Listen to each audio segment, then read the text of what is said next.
اسلام کی بہار بہار شریعت۔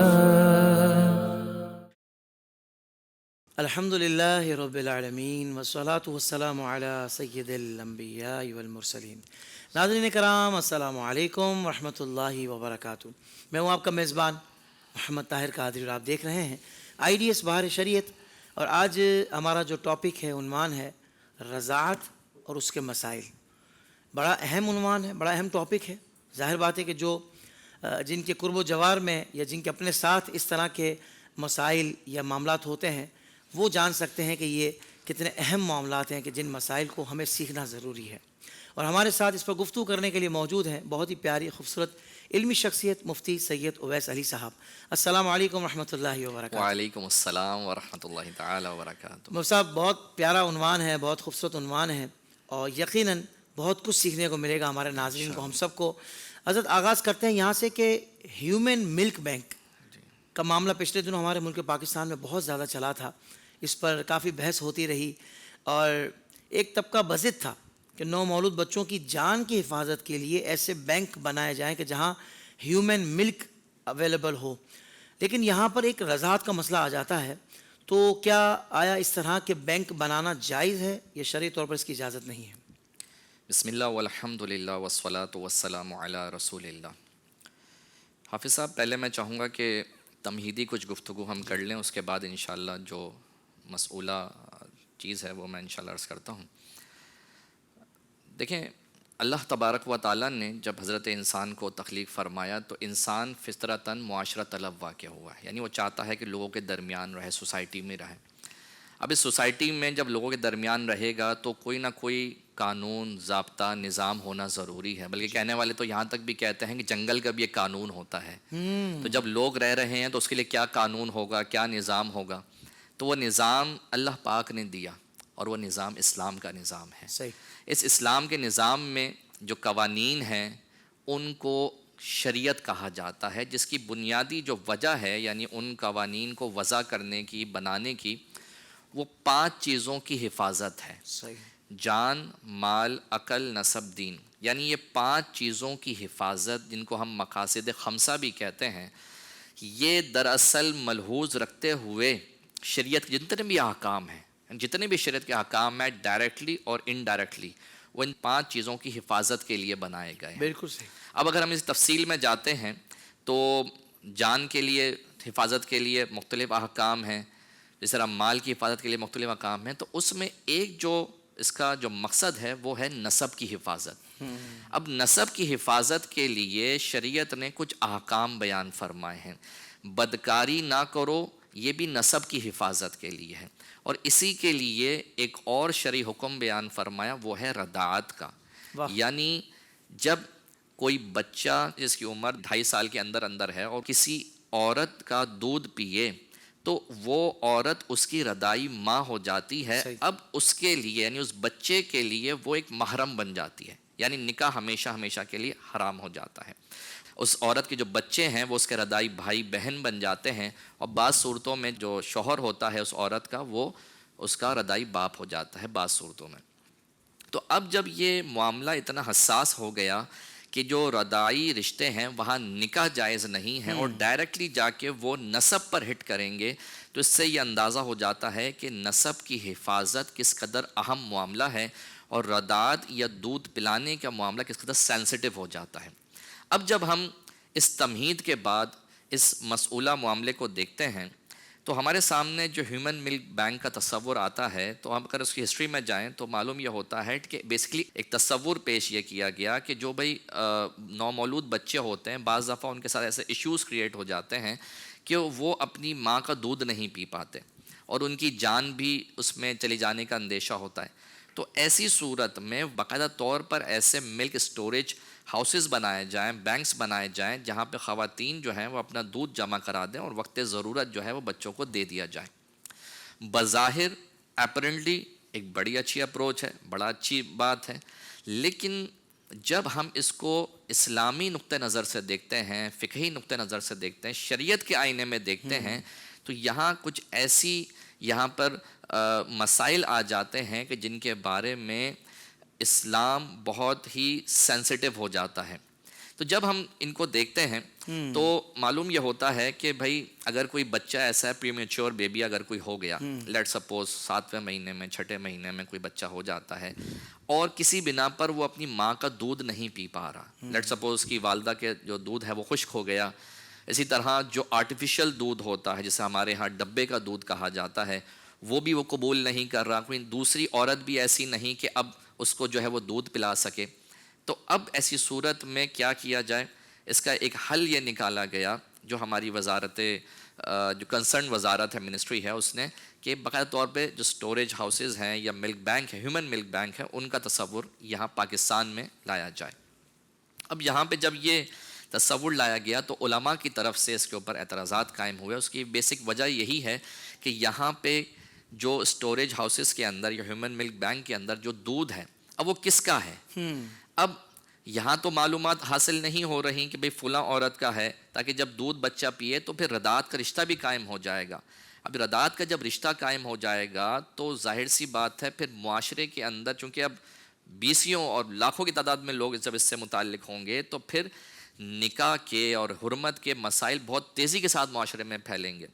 تو اس کو روکنے کے لیے پھر علماء نے فرمایا کہ یہ طریقہ درست نہیں ہے، کیونکہ اس میں جو حسب اور نسب کا مسئلہ ہے وہ بہت زیادہ درپیش ہوگا. صحیح. تو اب اس کے لیے جو ایک تصور پیش کیا گیا وہ شریعہ کمپلائنٹ ہیومن ملک بینک کا پیش کیا گیا. اچھا یہ کیا ہوگا؟ تو ان کی طرف سے یہ تصور آیا حکومت کی طرف سے کہ بھائی ہم ہر ایک عورت کا جو ڈیٹا ہے وہ اپنے پاس سٹور کریں گے، جو بھی وہاں پہ خاتون آتی ہیں، اور پھر جب بعد میں بچہ بڑا ہوگا یا جو بھی اس کے معاملات ہوں گے تو اس کو ایک سرٹیفکیٹ جاری کریں گے، جس کے بعد وہ اس عورت کے ساتھ ایک رضاعت کا رشتہ چونکہ قائم ہو گیا تو وہ اس کے ساتھ رابطے میں آ جائے. لیکن حافظ صاحب آپ جانتے ہیں ہمارے ہاں جو ڈیٹا کے معاملات ہیں کس طرح ڈیٹا تبدیل ہو جاتا ہے، حکومتی جو سرکاری معاملات ہیں وہ کس انداز میں ہوتے ہیں، ہر ذی شعور یہاں پہ جانتا ہے. جی. اب جب اس قدر سینسٹیو معاملہ ہے جس میں حلال و حرام کا معاملہ ہے، ایک نسل انسانی کا معاملہ ہے، تو کس طرح ہم الاؤ کر دیں اور کس طرح اس کی اجازت دے دیں کہ بھائی یہ معاملہ آپ اس طرح کر لیں اور اس کو جو ہے وہ سٹوریج ہاؤسز میں رکھ کے اور ایک سرٹیفکیٹ آخر میں جاری کر دیں. تو اب معاملہ یہ ہے کہ بچوں کی حفاظت بھی کرنی ہے جی. اور سارے معاملات یہ بھی لے کے چلنے ہیں. تو اس کے لیے جب اس کو تھورلی انالائز کیا گیا تو نتیجہ یہ نکلا، بلکہ میں چاہوں گا یہاں پہ حوالہ بھی پیش کروں کہ جو مجمع فکر الاسلامی ہے جدہ میں، اس کا مجلہ شائع ہوا تو اس میں باقاعدہ طور پر جو امریکن ریسرچ اسکالرز ہیں ان کی تحقیق پیش کی گئی. وہ یہ کہتے ہیں کہ بھائی ہم نے امریکہ کے اندر جب یہ ہیومن ملک بینک کا تصور اور آئیڈیا پیش کیا گیا تو ہم نے جب اس کے اوپر تھورلی ریسرچ کیا تو معلوم یہ ہوا کہ 7% ٹوٹل جو مطلب بچے پیدا ہوتے ہیں اس میں پری میچور ہوتے ہیں. 7% میں بھی 1% ایسے ہوتے ہیں جن کو ضرورت ہوتی ہے اس بات کی کہ وہ ہیومن ملک بینک سے لے سکیں. بالکل صحیح. اب وہ کہتے ہیں کہ جب ہم نے لاسٹ 2 ایئرس کے اندر ان اداروں کو وزٹ کیا اور ان اداروں سے ڈیٹا لیا کہ کتنے بچے آپ کے پاس آئے تو بتایا 0%، یعنی کوئی نہیں آیا. مطلب کیا؟ مطلب یہ کہ یہ ایک تصور تو پیش کیا گیا کہ بڑی ضرورت ہے، لیکن گراؤنڈ ریالٹی یہ ہے کہ یہ ضرورت متحقق ہی نہیں، بہت ہی شاذ، بہت ہی نادر، یعنی نہ ہونے کے برابر. اب جب نہ ہونے کے برابر کوئی چیز ہے اور اس کے لیے آپ اتنی جد و جہد کر رہے ہیں، اتنی چیزیں اور اتنا سارا پورا میکانزم لے کے آ رہے ہیں، تو اس کا مطلب یہ ہے کہ پیچھے کوئی نہ کوئی اور مقاصد ہے، واہ واہ. پیچھے کوئی نہ کوئی اور ذہن ہے جو یہ چاہتا ہے کہ یہ جو اسلامی ایک نظام ہے، جو ایک فیملی سسٹم ہمارے ہاں ڈیولپ ہوا ہوا اسلام کا، اس میں تبدیلیاں لائی جائیں، اس میں چینجز لائی جائیں اور اس نظام کو ختم کیا جائے. تو بہرحال اگر واقعی کوئی ایسا بچہ ہے کہ جس کے ساتھ ایسی ضرورت متحقق ہوتی ہے تو کسی اور انسان کا یعنی کسی اور عورت سے جو ہے وہ دودھ لیا جا سکتا ہے اور بالفرض یہ بھی پاسبل نہیں ہے تو پھر کسی ایسی عورت سے کانٹیکٹ کیا جا سکتا ہے جہاں پر یہ بچہ جو ہے وہ جائے اور وہ اس کو دودھ پلائے اور اس کی ضرورت جو ہے وہ پوری کی جا سکے. لہٰذا خلاصہ کلام یہ ہوا کہ ہیومن ملک بینک کا تصور جو ہمارے معاشرے میں پیش کیا جا رہا ہے، اگرچہ شریعہ کمپلائنٹ کہہ کے اس کو کہا جا رہا ہے، یہ شریعہ کمپلائنٹ نہیں ہے 100%، اس میں سکم ہے. لہٰذا جو احباب اس کو تجویزاً پیش کر رہے ہیں تو ان کو چاہیے کہ اس سے بچیں اور جو آلٹرنیٹس ہیں اس کی طرف رجوع کریں. بہت اچھے مفتی صاحب، بہت خوبصورت آپ نے کلام فرمایا، اور میں سمجھتا ہوں کہ پورا ہی مسئلہ سمجھ میں آ گیا ہوگا. یعنی کہ ایک عالم اور مفتی کی یہی کوالٹی ہوتی ہے کہ سوال کے جواب دینے کی صورت میں پھر جو نئے سوالات آتے ہیں نا، اب ان کو بھی سامنے رکھ کر آپ نے ایسی زبردست گفتگو فرمائی ہے کہ میں سمجھتا ہوں کہ بہت تسلی بخش آپ نے جواب ارشاد فرمایا ہے. یعنی کہ سارے سکم دور کر دیے. اللہ پاک آپ کو جزائے خیر عطا فرمائے.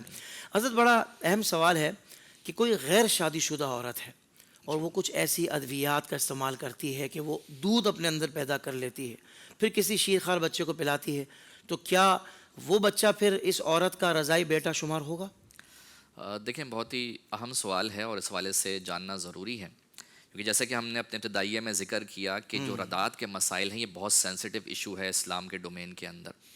تو بالخصوص اگر ہم اس پرٹیکولر سوال کی طرف بڑھتے ہیں تو سامنے ہمارے یہ بات آتی ہے کہ اگر کوئی ایسی عورت ہے کہ جو ادویات کے ذریعے وہ اس کے دودھ اس کے اندر پیدا ہو جاتا ہے یا ویسے ہی نیچرلی پیدا ہو جاتا ہے، یعنی شوہر کے تعلق کے بغیر، وہ حاملہ نہیں ہوئی ہوتی، شوہر کا تعلق نہیں ہوتا، ویسے ہی کوئی ایسی عورت غیر شادی شدہ ہے اور دودھ پیدا ہو جاتا ہے، تو ایسی صورت میں اگر تو واقعی وہ دودھ ہے، صحیح، یعنی ایسا نہیں ہے کوئی سفید مادہ ہے، کوئی وائٹ لکوڈ ہے، ایسا نہیں، بلکہ واقعی وہ دودھ ہے. اب اگر کوئی شیرخوار بچہ جس کی عمر 2.5 سال کے اندر ہے اور وہ دودھ پی لیتا ہے، تو ایسی صورت میں وہ بچہ اس عورت کا رضاعی بیٹا شمار ہوگا. صحیح. اب یہاں پہ ایک اور مسئلہ آ جاتا ہے کہ لیٹ سپوز اگر وہ عورت شادی شدہ ہے لیکن شوہر سے اس کی کوئی اولاد نہیں ہے اور نہ وہ کبھی حاملہ ہوئی ہے، اب اس کو دودھ اتر آیا. ایسی صورت میں اگر کوئی شیرخوار بچہ دودھ پی لیتا ہے تو وہ عورت تو اس کی رضاعی ماں ہوگی، جی، لیکن جو شوہر ہے عورت کا وہ اس کا رضاعی باپ نہیں ہوگا. یعنی یہ بڑا اہم مسئلہ ہے کہ وہ جو عورت ہے وہ تو رضاعی ماں ہے، جی، لیکن جو باپ ہوگا یعنی جو شوہر عورت کا ہے وہ اس کا رضاعی باپ نہیں ہوگا. اچھا، اب یہاں پہ ایک مسئلہ یہ آ جاتا ہے کہ اگر کسی بچی نے کسی ایسی عورت کا دودھ پی لیا کہ جو عورت کبھی حاملہ نہیں ہوئی، شوہر کی وجہ سے اس کو دودھ نہیں اترا ہے، ادویات کے ذریعے اس نے دودھ اس کو آ گیا ہے، تو اس کا بھی حکم شرع علماء نے یہ بیان فرمایا کہ وہ عورت اس کی رضاعی ماں بن جائے گی، لیکن جو شوہر ہے اس عورت کا وہ رضاعی باپ نہیں بنے گا. لہٰذا وہ بچی جو ہے اس کے لیے اس سے نکاح حرام تو ہوگا بإن صورت کہ وہ اس کی رضاعی ماں کا شوہر ہے، لیکن وہ اس کا رضاعی باپ نہیں ہوگا. نتیجہ کیا نکلے گا؟ نتیجہ یہ نکلے گا اس کا کہ اگر وہ جو اس عورت کا شوہر ہے اگر اس کے پہلے سے کچھ بچے تھے تو ان بچوں کے ساتھ اس بچی کا نکاح حرام نہیں ہوگا. کیوں؟ کیونکہ وہ اس کا رضاعی باپ نہیں ہے. اگرچہ اس کا اپنا نکاح اس عورت کے شوہر کے ساتھ ناجائز اور حرام ہے کیونکہ وہ اس کی ماں کا شوہر ہے، لیکن چونکہ وہ رضاعی باپ نہیں، لہٰذا اس کے جو اپنے بچے جو اس عورت کے نہیں ہیں وہ اس کے رضاعی بہن بھائی نہیں شمار ہوں گے. تو خلاصہ کلام اس پوری بات کا گفتگو کا یہ ہوا کہ اگر کوئی عورت ایسی ہے جس کو ادویات کے ذریعے دودھ اتر آتا ہے تو وہ عورت کا دودھ اگر کوئی بچہ پیتا ہے تو وہ عورت اس کی رضاعی ماں بن جائے گی. اور اگر وہ عورت شادی شدہ ہے اور ادویات کے ذریعے آیا، شوہر کے تعلق سے نہیں آیا، تو عورت تو رضاعی ماں بن جائے گی لیکن جو باپ ہے وہ رضاعی باپ نہیں بنے گا. صحیح. حضرت یہ بھی بڑا حساس معاملہ ہے لے پالک بچے کے حوالے سے کہ اس کو سچ بتانا ضروری ہے یا چھپایا جا سکتا ہے. بسم اللہ الرحمن الرحیم. جی بالکل آپ نے درست فرمایا کہ یہ حساس معاملہ ہے، کیونکہ سوسائٹیز میں جب ہم رہتے ہیں تو پھر بعض چیزیں ایسی ہوتی ہیں کہ لوگ سمجھتے ہیں کہ اس کو ڈسکلوز نہ کیا جائے، چھپا کے رکھا جائے. اڈاپٹیڈ چائلڈ ہے اور اگر اس کو بتائیں گے تو اس کی دل آزاری ہو، پتہ نہیں کیا سوچے گا، یہ اس کا دل ٹوٹ جائے گا، اینڈ سو فورتھ. تو مختلف چیزیں سامنے آتی ہیں. تو اب یہاں پہ ایک سوال ڈیولپ ہوتا ہے کہ کیا آیا ہم بتائیں یا نہ بتائیں، چھپائیں یا کیا کریں. تو دیکھیں، بنیادی طور پر کسی بھی لے پالک جو بچہ ہے یعنی جو اڈاپٹیڈ چائلڈ ہے اس کے لیے حکم یہی ہے کہ اس کا جو نسب ہے وہ تبدیل نہ کیا جائے. قرآن مجید فرقان حمید میں اللہ پاک نے یہی ارشاد فرمایا کہ ان بچوں کو ان کے والدین کے، ان کے باپوں کے نام کے ساتھ پکارو. اب جب کوئی شخص اپنا نام دے گا تو اس کے ذہن میں یہی بات آتی رہے گی کہ یہی میرا باپ ہے، حالانکہ حقیقتاً وہ اس کا باپ نہیں ہے. اب پھر آگے جا کے ڈسکلوز ہوتا ہے، آگے جا کے جب عمر کے بڑے حصے میں جاتا ہے اس کے سامنے چیزیں آتی ہیں، تو پھر جو بے اعتمادی کی فضا قائم ہوتی ہے اس کا پھر کوئی یوں سمجھ لیں کہ اس کو پورا کرنے کی کوئی صورت نہیں بن رہی ہوتی. تو اس لیے بہتر طریقہ یہ ہے جو حضرات علماء فرماتے ہیں کہ بتانا ضروری ہے، چھپایا نہیں جائے گا، لیکن بتانے کا انداز ایسا اختیار کیا جائے کہ جو بڑا ہی مناسب ہو، معتدل ہو، آہستہ آہستہ اس کو اعتماد میں لیا جائے، پھر جا کے وہ چیز اس کے ذہن میں بھی آ جائے گی اور آئندہ کی زندگی اس کی خود اعتمادی کے ساتھ گزرے گی. ورنہ ہم نے ایسا دیکھا کہ ایسے لوگ کہ جن کو بعد میں آ کے حقیقت آشنا ہوتی ہے تو وہ پھر معاشرے کے اندر خود اعتمادی کھو بیٹھتے ہیں اور ایک بے اعتمادی کی فضا میں وہ زندگی گزارتے ہیں جو ان کی زندگی کے لیے بڑی نقصان دہ ہوتی ہے. تو اس لیے بیان کیا جائے لیکن اس کا طریقہ آسان اختیار کر لیا بہت اچھے. اچھا حضرت، یہ گود لینے والے کو بچے کے حوالے سے کیا کیا احتیاطیں انہوں نے کرنی ہیں، اور وراثت میں گود لینے والے بچے کے حصے کا کیا حساب ہوگا، یہ بھی بڑا اہم سوال ہے. ارشاد فرمائیں.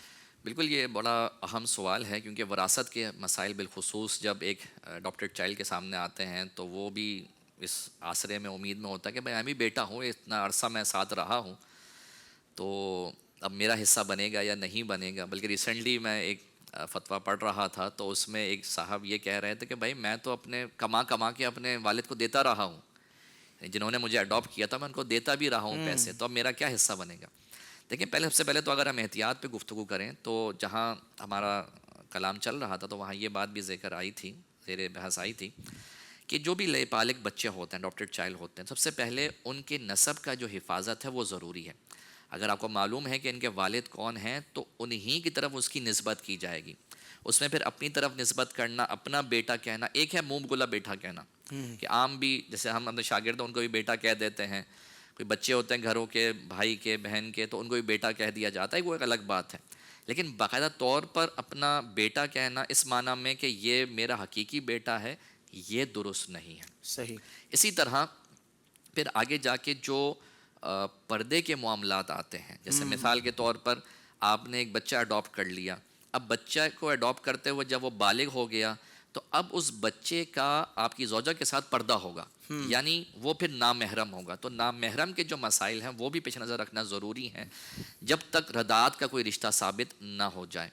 تو اسی طرح اگر ہم وراثت کے حوالے سے گفتگو کریں تو اس میں تھوڑی سی تفصیل ہے، وہ یہ ہے کہ اگر تو کسی والد نے، یعنی وہ شخص کہ جس نے کوئی بچہ اڈاپٹ کیا، اس نے اپنی زندگی میں ہی کوئی چیز اس کو دے دی، اس کے نام کر دی اور اس کو کامل تصرف اور قبضہ بھی دے دیا، تو ایسی صورت میں تو وہ اس چیز کا مالک ہو جائے گا. لیٹ سپوز کوئی پراپرٹی تھی، کوئی مکان تھا، وہ اپنے لے پالک بچے کے نام کر دیا، تمام تر جو ڈاکومنٹیشن تھی وہ اس کے نام کر دیا اور قبضہ بھی اس کو دے دیا، تو اب وہ مکان اس لے پالک بچے کا ہی ہوگا. لیکن اگر انتقال کے بعد کا معاملہ ہے، وراثت کا معاملہ ہے، تو وراثت میں جو لے پالک ہے اس کا کوئی حصہ نہیں ہے. صحیح. لہٰذا اگر وہ ورثاء کی امید میں رہے گا کہ میں وارث ہوں تو اس کا کوئی حصہ نہیں. بے شک ان کی دوسری کو اولاد نہ بھی ہو. جی بالکل، ان کی کوئی اولاد نہیں تب بھی یہ حصے دار نہیں ہے، سوائے ایک صورت میں کہ ایک صورت یہ ہے کہ اس میں اس کو حصہ مل سکتا ہے، اور وہ صورت یہ ہے کہ اس کے لیے وصیت کی ہو. یعنی اگر جو شخص ہے جس نے بچے کو اڈاپٹ کیا اس نے وصیت کر دی اپنی زندگی میں، تو چونکہ وہ اس کا وارث نہیں ہے اور غیر وارث ہے، اور غیر وارث کے حق میں وصیت جائز ہوتی ہے کل مال کا تہائی تک، یعنی 1/3 کا جو ہے وہ دے سکتا ہے.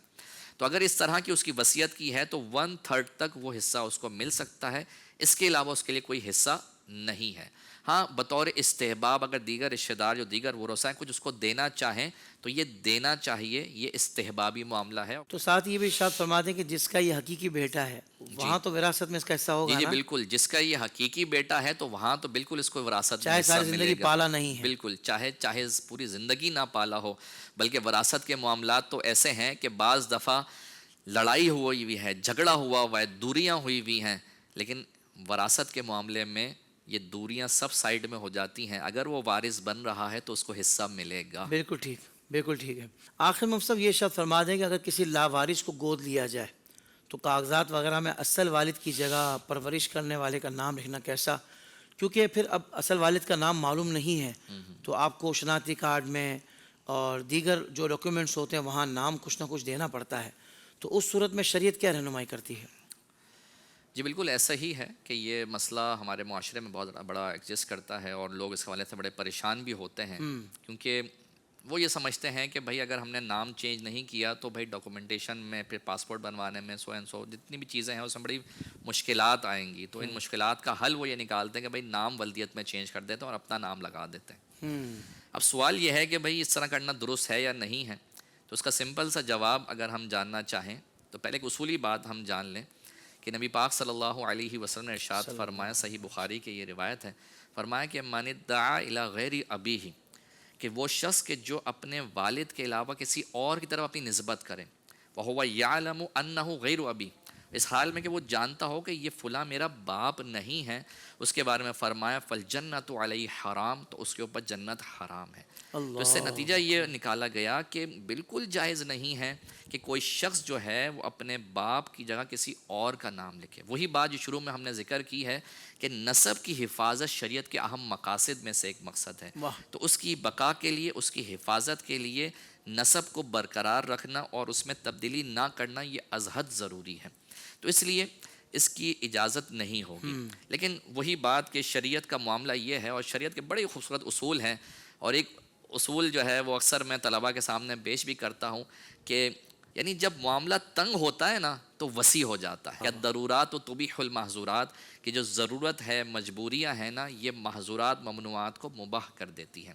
تو اب یہاں پر علماء سے جب پوچھا گیا اس حوالے سے، فقہاء سے، کہ بھائی ایسی صورت میں اگر کوئی مجبوری کی حالت میں ہو، جیسے اب مثال کے طور پر اصل والد کا معلوم نہیں ہو رہا، یہ بچہ کس کا اصل بیٹا ہے، حقیقی باپ کون ہے، کسی فلاحی ادارے سے، این جی او وغیرہ سے لیا ہے، کہ کسی ادارے سے اس کو اڈاپٹ کیا گیا ہے اور بالکل معلومات حاصل نہیں ہو رہی، اور پھر اگر کسی اور کا نام لگاتا ہے تو بڑی پیچیدگیاں بچے کے لیے ہی ہوں گی اور خود اس کے لیے بھی ہو سکتی ہیں، پھر آگے جا کے وراثت کے معاملات بھی درپیش ہو سکتے ہیں۔ تو اس کے لیے علماء یہ فرماتے ہیں کہ ڈاکومنٹیشن کی حد تک، یعنی جو ڈاکومنٹس بن رہے ہیں اس کی حد تک صرف چلیں، نام اس نے لکھ لیا، لیکن سب میں یہ مشہور کر دے کہ یہ میرا بچہ نہیں ہے، یہ میرا حقیقی بچہ نہیں ہے، یہ میرا لے پالک ہے، اڈاپٹڈ ہے۔ نتیجہ یہ نکلے کہ لوگوں کو معلوم ہو، یعنی عرف میں یہ معلوم ہو کہ بھئی اڈاپٹڈ چائلڈ ہے، لیکن ڈاکومنٹیشن کی حد تک، جو کاغذی کارروائی کی حد تک جو ہے، بس ایک پیچیدگی اور مشکل سے نکلنے کے لیے صرف اس حد تک اجازت دی گئی ہے کہ وہ اپنا نام لکھ سکتا ہے۔ اب تو ایک اور آپشن بھی آ گیا نا مفتی صاحب، گارڈینس کا۔ جی گارجین کا بھی آپشن آ جاتا ہے، لیکن بعض دفعہ پھر بھی کچھ نہ کچھ مجبوری رہ کہیں نہ جاتی ہے، کہیں نہیں ہوتا یہ آپشن۔ جی ٹھیک۔ تو ہم جو یہ بات کہہ رہے ہیں یہ اس بات کے ساتھ مشروط ہے کہ کوئی اور آپشن نہیں ہے۔ صحیح۔ اگر کوئی اور آپشن ہے، گو فار دیٹ، پھر آپ نے وہی کرنا ہے، پھر یہ نہیں ہوگا کہ آپ نے بس کر دی چلو بھائی ہم چاہتے ہیں کہ ہمارے بھی نام سے بھی ہو، فلاں بن فلاں کے نام سے، یا سن آف فلاں کے نام سے۔ لوگوں کو شوق ہوتا ہے، بالخصوص جن کے یہاں اولاد نہیں ہوتی، وہ چاہتے ہیں کہ ہم بھی والدین کے طور پر اسکولس میں جائیں اور پھر یونیورسٹیز میں اس طرح جائیں جیسے بلایا جاتا ہے اسکولس کے اندر۔ تو بہرحال جہاں پہ ضرورت ہوگی وہاں اجازت ہوگی کہ ڈاکومنٹیشن کی حد تک وہ کر سکتے ہیں، لیکن جو لوگ ہیں، رشتہ دار ہیں، اہل علاقہ، اہل محلہ ہیں، ان کو سب کو یہ واضح ہو کہ یہ ان کا حقیقی بچہ نہیں ہے اور یہ ان کا لے پالک بچہ، اور پھر اس کا انداز ایک مناسب اختیار کیا جا سکتا ہے جیسا کہ ہم نے شروع میں اس کو ذکر کیا ہے۔ بہت اچھے مفتی صاحب، بہت زبردست آپ نے گفتگو فرمائی، اور اہم ترین عنوان پر آپ نے بڑی ہی مدلل گفتگو فرمائی۔ اللہ تعالیٰ آپ کو جزائے خیر عطا فرمائے۔ ناظرین کرام، اگلے پروگرام میں انشاءاللہ پھر ایک اور نئے ٹاپک کے ساتھ حاضر ہوں گے، تب تک کے لیے اجازت، السلام علیکم ورحمۃ اللہ وبرکاتہ۔